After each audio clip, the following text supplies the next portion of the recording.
New Thought Media Network. We are a global broadcast network of positive music, media, and entertainment, inspiring humanity's evolution along the journey of enlightenment and creating a world of love, peace, empowerment, and prosperity for all. New Thought Media Network. Positively inspiring.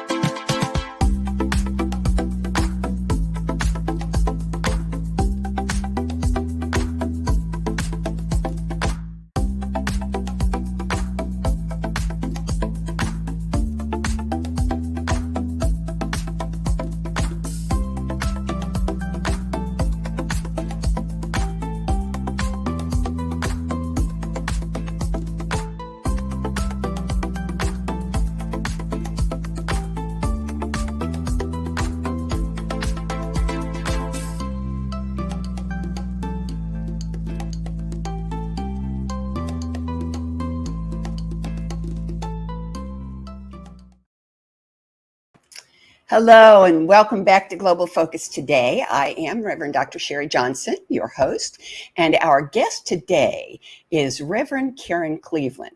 Now, I've started last week my new practice of 3 interesting things you wouldn't have guessed, and hers are humdingers. For starters, well, she's a minister, of course, but for starters, she's a safari host and an animal communicator. Now, that's a tremendous combination. And she's doing an on-site pet blessing at CSL Seattle on July 28th of this year in combination with a workshop about communicating with animals. So you don't want to miss her conversation. Please help me welcome Reverend Karen Cleveland. Thank you so much for saying yes.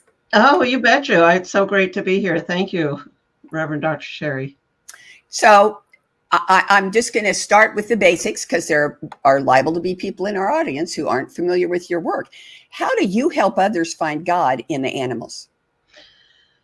I do it so many different ways, actually. I realized that at some point in my life, recent life, I guess, not early enough, but that the animals actually contain everything that we believe God is, as do we, of course, but people don't always realize how much the animals just naturally play this out. So what I do this through many ways. I do animal communication, which some people call, a pet psychic. I talk to animals, or rather, instead of talking to them, I listen to them. But and I help other people do it. So I teach them how to do that as well, if that's what they want. But the other thing is, even if we don't have pets, even if we're not intentionally trying to connect with an animal, to talk to an animal, to find out what they're doing, why they're doing it, we can connect with like backyard wildlife or on the safaris, but we can connect with them in different ways, in the same way that we might connect with God. So I use the same techniques when I'm talking to an animal as I do when I'm in prayer, or when I'm in meditation, or when I'm talking to God and the universe and asking for something. So they're direct, quick feedback, though.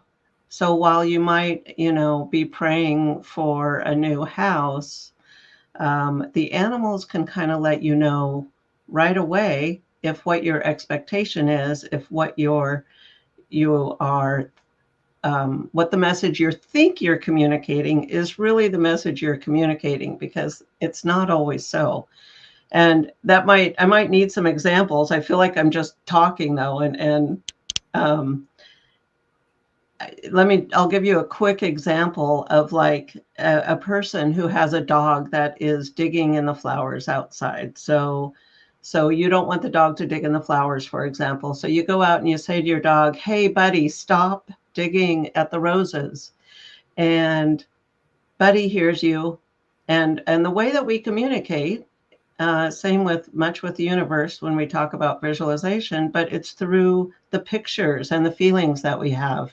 And so Buddy picks up what I'm saying as stop digging at the flowers is digging at the flowers, because you can't kind of negate that thought picture of digging in the flowers. So Buddy thinks he's doing a good job digging in the flowers, which is what you want, or what he thinks you want. And even when you start to change your language to what you want and not what you don't want, so hey, dig over in the play pile, or dig over there, whatever it is, then you also really need to pay attention to your expectations, the hidden expectations, because you're telling Buddy, go dig in the dirt mound. And but it might really be when you come outside again and you look at the roses, you might be expecting to see the holes or the dug up plants or whatever it is.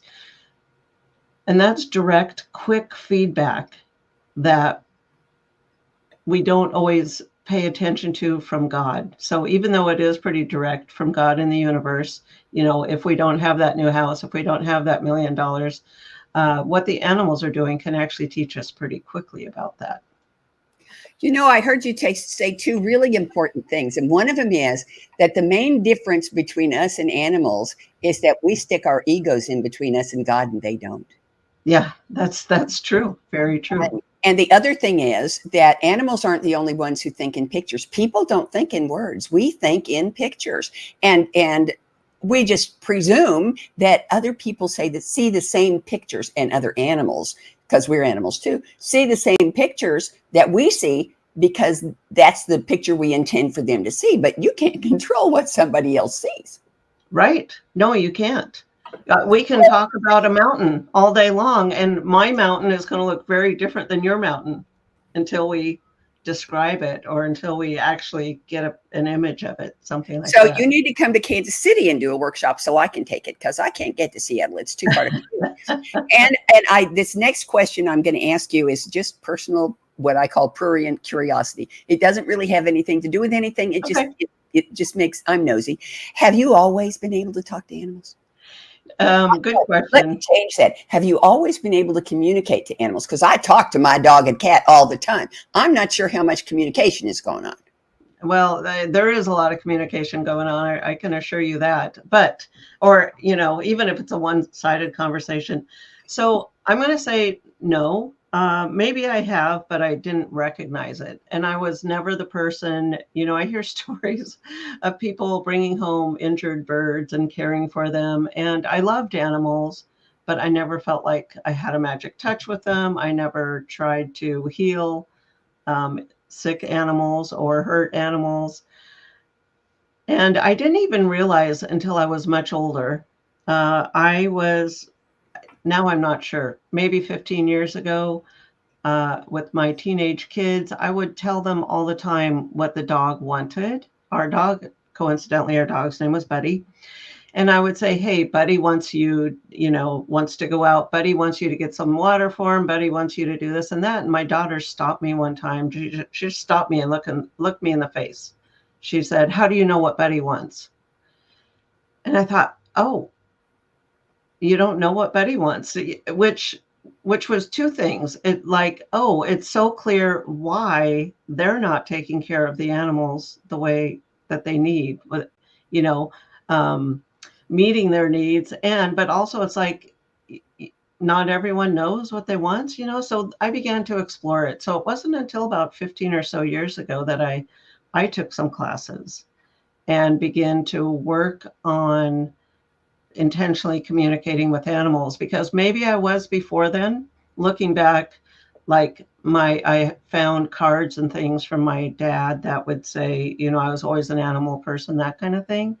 But I didn't realize it until I intentionally started paying attention, as an older adult. So you just assumed that all of us could talk to animals and communicate with animals the way you could, until suddenly the light went on. Yeah, I didn't realize I had more information than other people had. Wow. Wow. or I was paying attention, getting more information than others had. Right. That's I, amazing. I love that. So now we know how you discovered that you're an animal communicator, but what made you decide to do something about it? um, so partly it was that exploration. Part of it was I had a lost cat, and I called. So at that time there was someone who's no longer with us. There was a radio psychic on the air, and I would listen to her because I worked from home during the day. So I would listen to her. I thought she was interesting. I just thought, wow, wouldn't that be cool to talk to animals? I thought, wow, that would be so neat. But what happened was she would tell the caller something in response to their question. And I would say, no, that's not right. That's not. And I thought, who do I am? Why do I think I know better than what she's telling them, right? And I ended up calling her one time, and I didn't like the answer she gave me at all for my lost cat. So I thought, I wonder, is she doing it? Is it possible? Can I do it? And once I started doing it, I realized a couple things, that it helps the people and it helps the animal. And that's kind of why I pursued it. It was initially like a novelty thing. It's like, oh, this is kind of cool, right? But once you realize there's actually value in it, in knowing how to, take care of an animal in a different way, or knowing what to do or what's wrong with them. And really, it sometimes, anyways, not always, it seems more helpful for the person. But of course, it's helpful for the animal when they're getting a different level of care. So that's that. And a lot of what I do, I think, comes back down to the people in relationship with the animals. I'm definitely both a people and an animal person. Now, my question, my curiosity is, can anybody do this? Can you teach anybody to do this? Is this a human characteristic that we just don't know about? I believe so. Oh, yes. I'm so glad to hear that. Yeah. I say there's 3 requirements. You have to want to do it, and you have to believe you can do it. Okay. And you just need some guidance and practice. I'm not going to teach or try to teach someone that would never want to do it, that is dead set against it and doesn't believe it. So they could do it if they tried, but they're not going to. Oh, that is so neat. Well, just put me in line. Yeah. Because I really, my dog steals socks and bras. Oh, Well, actually, if she thinks if something is where she can reach it, it's a toy, and she carries it into the prayer room, which for some reason is where she hides her stuff. She takes it into the prayer room and puts it in the middle of the floor. So if something is missing, I know to go to the prayer room and look for it. But I would love to find out why she's doing that and get her to quit. that's funny. It's in the prayer room. That must have some really good Well, energy in the in morning, there. when I go in for my God time, she comes and she sits in my lap and Yeah. tucks her little head under the blanket while I meditate. And she has her own meditation pillow on the floor. So if she's bothering me, I say, go meditate. And she does. She goes and curls up on the pillow and waits. So I know there is some communication happening. I just would like to improve the quality of it. Yeah. Yeah. And the other thing I would like to do is join you on a safari. The very idea of going on a safari with somebody who can, pardon me, Dr. Doolittle, talk to the animals and hear the animals answer back. Holy moly, how cool is that? Oh. So tell us about it. What's it like? How does it happen? What are the adventures? Just So, yeah, well, I will say first that wild animals are a lot different than domestic animals. They have no concept of dinner time, or going for a car ride, or getting a treat, or playing with their toy. But that said, they do all those things. Maybe not going for car rides, but they do have their things. And a lot of people don't even realize that wild animals. So I think we know that the animals in our house and the ones that we see all the time, they have definite personalities. And I talk about animal archetypes a lot because, there's a hero, there's a lover, there's a wanderer, a nurturer. There's all the different archetypes in the animals.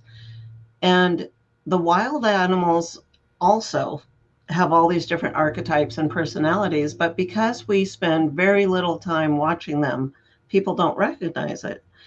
But it's really fun. Like if you watch a webcam for a long time, or even when they take orphaned animals or hurt animals into a sanctuary, the people will tell you they all have their very distinct personalities. So it's not limited to us and to our our pets and our domestic animals.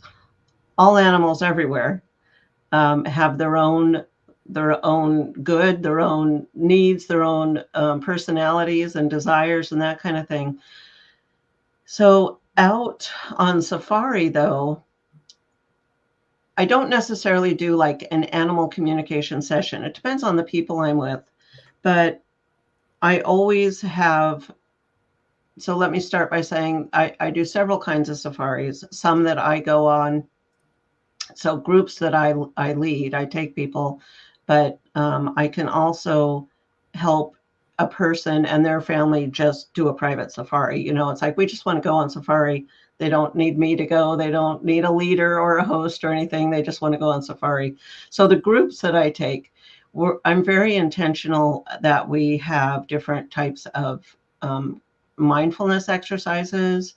So managing your energy out in the bush and out on the plains is important, because if you think about it, if you just go out all wild, you know, it's good to have fun, but laughing loudly and screaming and doing things, that's big energy. And that feels like either a competitor to the predators or, you know, a predator to the prey. So you're not going to have the same experience if you go out with a bunch of really loud energy. So I do talk about managing your energy. It's okay to have fun. It's okay to laugh. I've screamed the first time I've seen several animals, so I totally understand that. But then knowing where you are and what do you want to experience. I like to start the day, or have the others start their day also, you know, with or without me, with intention setting. And what do you want today? What do you want to experience today? And then some kind of a sunrise meditation or something is always nice. Not always possible, depending on when and where we are. Um, Things like being respectful and asking for permission with the animals and the land. You know, may we join you? Would you like to play with us? What, you know, what can we do with you or for you? Or, you know, what do you want to show us? You can actually use the animals like an oracle card if you want to be present enough and pay attention. And one of the really, I love talking to the animals. So I talk to them before I go, and then I talk to them there sometimes. And cheetahs are so fun. They love to mess with people. They just love to mess with people. And they think it's so funny that they climb all over the cars, and that the people get scared or they don't know what to do. And I mean, they're just having a good time. They're humorous. And talking to the wildebeest, for example. So the wildebeest are the ones in the Great Migration that do the big migration circle through Tanzania and Kenya. And, you know, they're a really good teaching animal because they are constantly following what they call, to me, what they tell me is their pull. So it's like their intuition, their instinct, they're following that. They don't question it. They don't ask what's on the other side of it. They just know that they follow it and they get what they need when they get there. And I think that's a really good lesson for us. Oh, yeah. Because, I mean, I think we all know we should follow our intuition more. So yeah, there's just so many things about safari. Okay, now I want you to talk a little more about, you did a little bit, I'm not sure you intended to, but you talked a little bit about why a safari with you is a whole lot different from a safari with the guy in the kepi hat, you know. So tell us, why should somebody pick one of your safaris instead of one of the big dollar fancy Yeah, absolutely. safaris? Well, if you if you're not just out on a Sunday drive to see animals, right? So if you want a deeper, more meaningful experience, then you would want to come with me. And I and so into what I call them my signature safaris or my personal group safaris. We build time in for integration, for conversation, for silence, and I make a journal before we go on any of the safaris. So they're all unique to each safari, depending on where we're going and who's with us. And I give them to the guests, and they have a lot of these energy exercises in them. They have journal prompts in them to help recap the day, because it's not only about what happens while we're there in the moment, although a lot of it is about being in the moment, but it's also about you have this fantastic, meaningful, deep experience, and then you come home and you go back to work and you're back in the rut. And then what?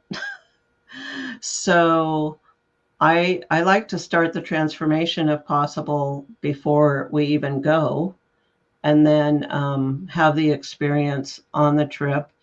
And they're all unique. They're all different. We visit different parks. Even though we do have rest and relaxation time, there's definitely a lot of park time or game drive time, seeing the animals, connecting with the animals.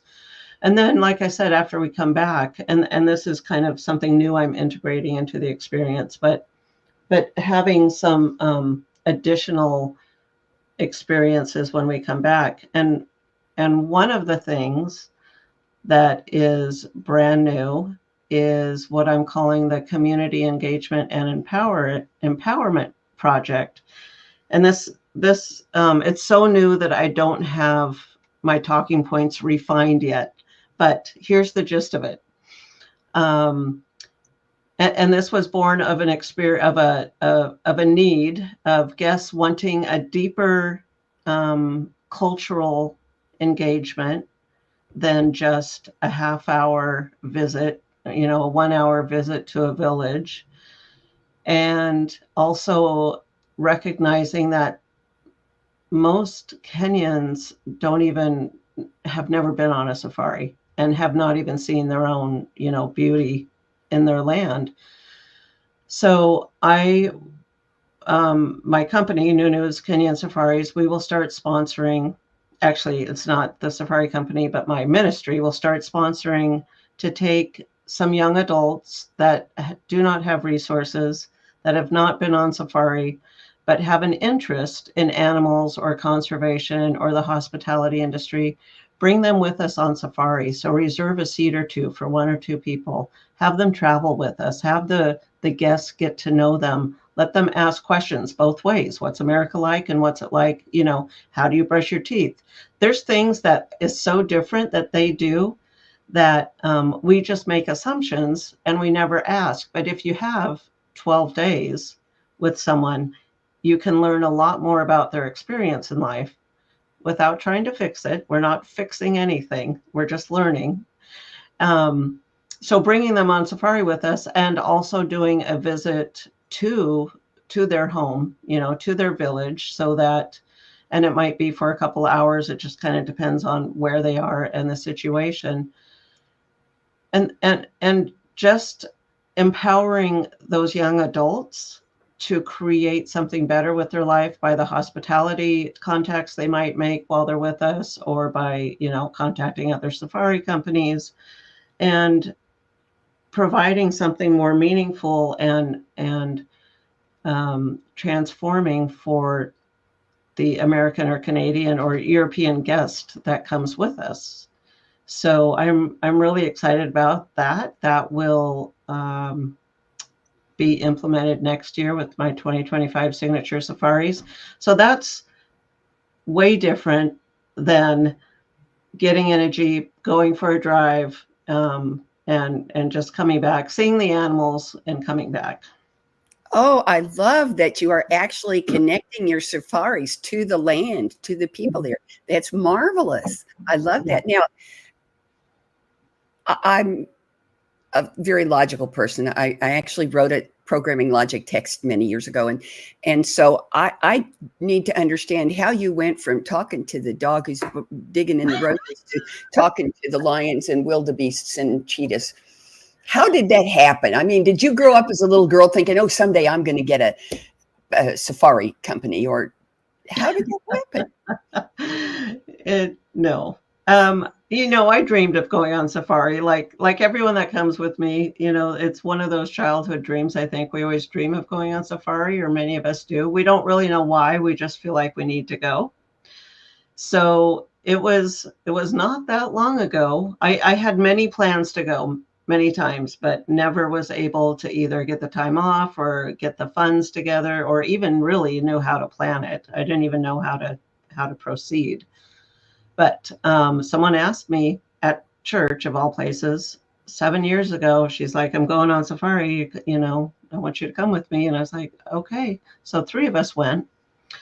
And I thought when I went, so I was at this time, I was in ministerial school, I was an animal communicator. So a lot of these things were already true of me. But I went on safari. I thought, okay, awesome. Finally, I'm going to take pictures. I'll come back. I'll share them. I can check that off my bucket list.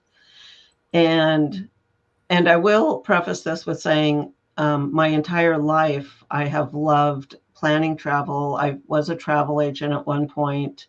I always thought I should be a tour operator or a tour guide. So I do have a love of travel things in my background, but not a lot of like practical experience. But so went on safari.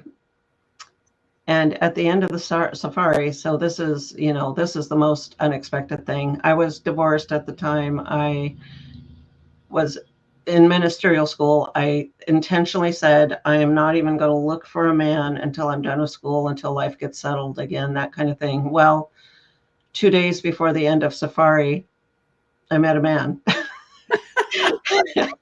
and and you know, we talked. It was the brother of my tour guide. And, we started talking. And though nothing developed like right then, we talked after the trip and got married the following year. So, also while on the trip, I just noticed for myself, it every day got more magical. And before the end of the trip, I said to myself, I need to bring people back here. This, you know, it's much easier than you think to go on safari. It's a little bit intimidating for some people, and I just need to show people it's easy, and you can come and you won't believe what you see. So I had that intention, and then I met this guy, and we ended up getting married. So we've been married over 6 years now, and I started taking groups of friends back on safari with me. So the next year I took 6 people, including my mother, who has since passed. But I started taking just groups of people. And while it might make sense, because my husband has been a tour guide or a safari guide, it might make sense that having our own safari company would have been our dream for a long time. We didn't actually articulate it like that. We didn't actually have it as a dream. And I've been praying for, a not a job, but a purpose that I love doing, that I absolutely love doing, and will put my whole heart and soul into. And just, I swear, by accident, in March of this year, all these things came together, and it's like, we're starting a safari company. It's like, oh, okay, we're starting a safari company. Here we go. So it's all pretty new for us. And like I said, if you knew us, it would make sense that we'd had this dream for a long time. But, you know, it was So kind of God's what dream, you're I telling guess. us is it was there, you weren't aware of it, and you tripped over it. Yeah, exactly. Exactly. Okay, well, I'm going to ask you one more question before I ask you my 5 questions that I ask everybody. And Okay. that is, what tips do you have for people who want to connect with animals in their own backyard, either their pets or the squirrels and the Yeah. chipmunks, Yeah. Good question. hummingbirds?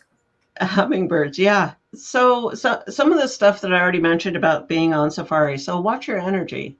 So if you're want to connect with the animals in the backyard, you do need to watch your energy when you go outside and want to see the squirrels or the robins, the birds, whatever it is. And here's the biggest thing, though, for your animals, and this is true for you. I know you want to hear what your dog says. We need to be quiet and listen. And not only do we need to listen, but we have to not dismiss the information that comes to our head. We think we're making things up, and it turns out a lot of the time they're not original thoughts. They're coming to us from somewhere else. So and just kind of test it. So set an intention and get quiet, especially if it's your pet. Sit down with them and just kind of, what do you want me to know? And be quiet and listen. Turn off the radio, turn off the TV. Because I know some animals get very surprised when they find out someone is actually listening and responding to what they are saying or thinking or trying to tell you. So that's the biggest thing, is to practice getting quiet and to not dismiss, the information that you're receiving. That's really cool. I like that. Because what that tells me is that I may have been hearing her and I just didn't believe I was hearing what I thought I was hearing. So Yeah. that's a very hopeful approach for me. Yeah. Yeah. Yeah. If I were to tell you, so you might come to me, hire me as a, animal communicator and say, why is my dog doing this? And I might say, I don't know, because it's a ritual for him or her. I don't know. But often what I tell you is then you would say, well, yeah, that's kind of what I thought. Right? So it's like, yeah, that's kind of what I was thinking too. And it's like, yeah, you're probably picking up on the information and you just want confirmation. Yeah. Cool. Okay, now I do have these 5 questions that I ask all of my guests. All right. The first one is the one most of the guests like best, because it's, is there anything that you want everybody to know that I haven't asked you about? Yeah, actually. So what I want everyone to know is that things are going to be okay. And things are going to work out. And in the words from the Best Exotic Marigold Hotel, I think it was, if it's not okay, it's not, everything's going to be okay in the end. And if it's not okay, it's not the end. So I know it's hard, but one of the things, and one of the reasons I like talking to animals, is it helps give hope to people. Is, we need to keep some kind of hope in knowing things will turn around, and they will. Cool beans. Yeah. Okay, next question. How does what you do as an animal communicator, as a safari host, as a minister, as a wife, as a mother, as a person, how does what you do contribute to, extend, expand, encourage, pick your own verb, conscious evolution?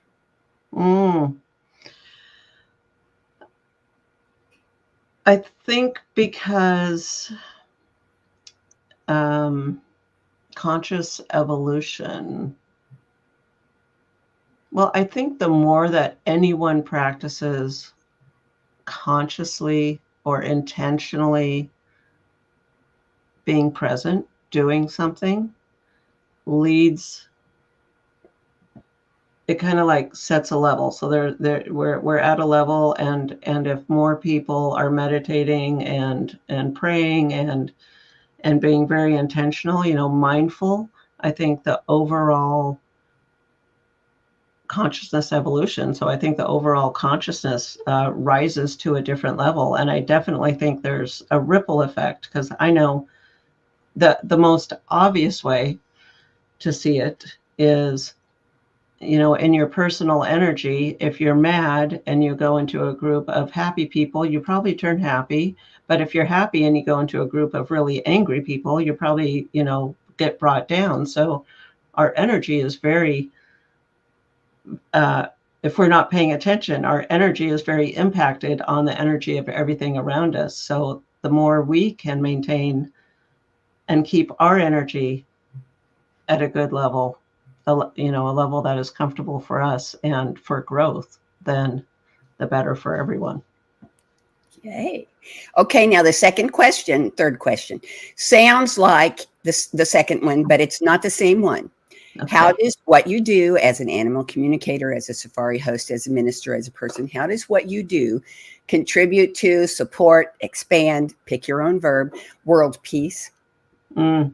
Yeah, I think it's similar. I think our energy, so maintaining our own energy and knowing if we are on a downside or an upside, and we all go up and down, our energy goes up and down. But when we can intentionally focus on something, gratitude practices or something that help to raise our own energy, that happy people aren't going to fight. So, and happy is kind of a weird term, but content people aren't going, to fight. So that spreading mindfulness and energy practices helps lead to world peace. Okay. Next question. Now you close your eyes for this one because you're going to use your imagination.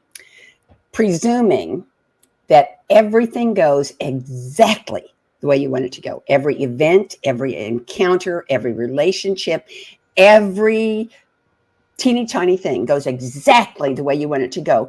10 years from now, what does One Love, Animal Connection, and Reverend Karen Cleveland look like? Well, we are leaders in animal conservation, and we have convinced many African countries to stop trophy hunting, because each life is worth more alive than dead, and so we are leaders in animal conservation. Absolutely. I love that. Okay, and here's the last question. Will you come back? I will come back, yes. The next opening I have is May 27th of 25. Can I pencil you in? Well, I don't think I'm going to be on safari then, so probably I'll put that on my calendar, May 27th. Okay, May 27th.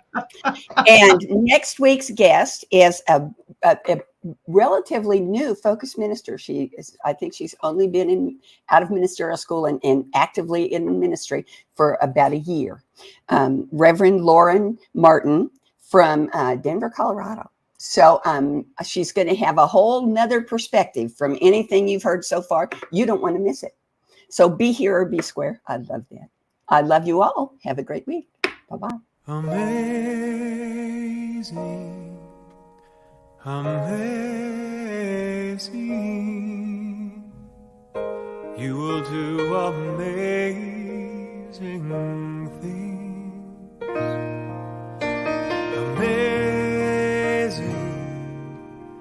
amazing, you will do amazing things. On behalf of everyone at New Thought Media Network, thank you for being a member of our virtual family. Your financial contributions help share the New Thought message with people from around the world. Please visit and contribute at www.ntmedia.org/donate. New Thought Media Network, come be you. And please like, share, and subscribe.